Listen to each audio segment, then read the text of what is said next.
Hi everyone, welcome to Badudina channel. My name is Igor and I'm a big fan of sharing economy. It's a great way to earn extra income without spending too much time. In today's video, I want to share with you how to report your Turo income on your taxes.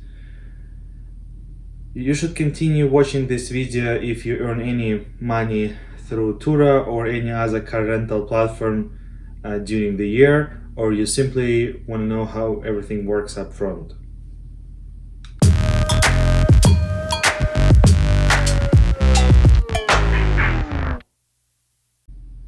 I'm an all-star Turo host and it's a tax season right now, so I need to report my Turo income on my taxes.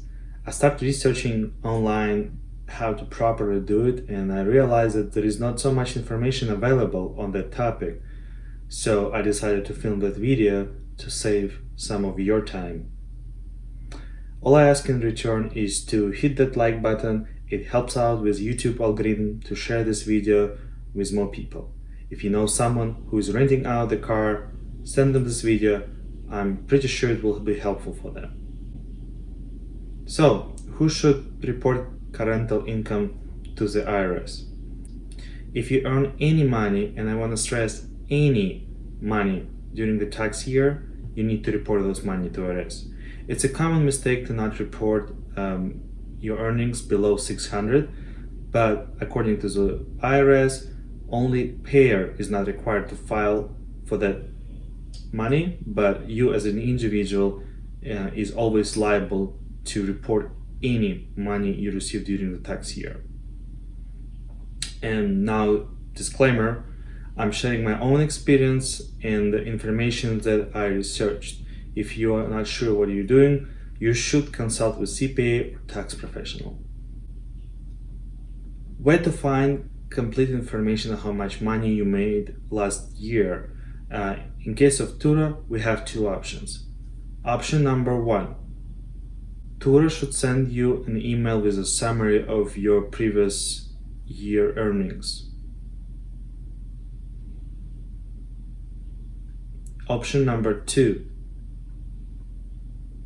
go to Turo.com, log into your account, navigate to your earnings page,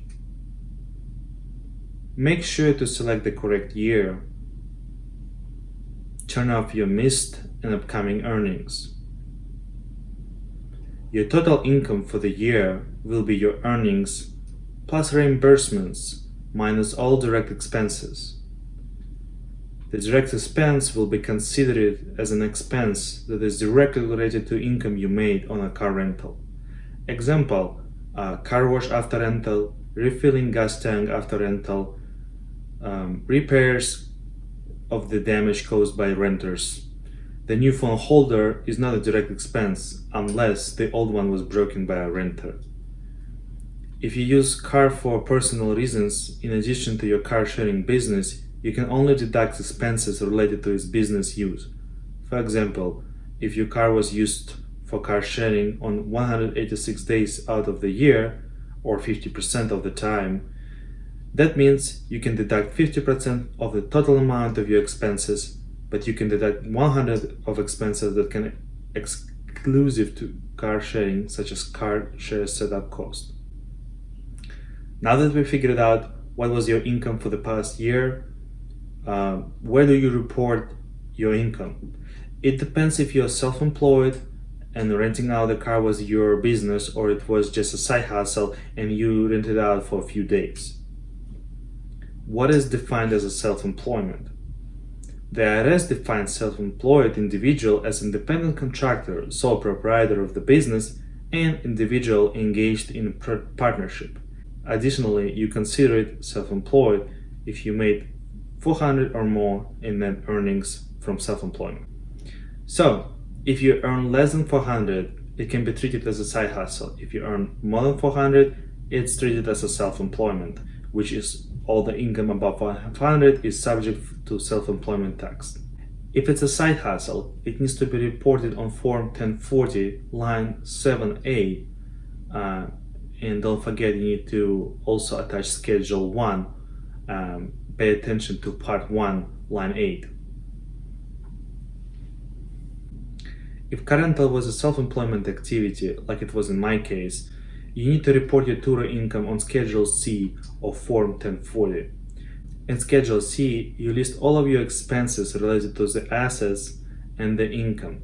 In my case, I purchased a car specifically for renting on Turo, and for the whole year I was treating Turo as separate business. Therefore, I can deduct more expenses related to the income: car depreciation, gas before and after rental, car wash, regular car maintenance, tire rotation, any repairs, and any items I purchased for the car, like new mats and phone folders.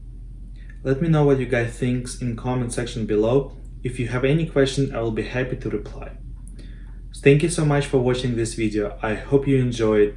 Make sure to subscribe to our channel to get more useful tips on how to make sharing economy work for you. See you later.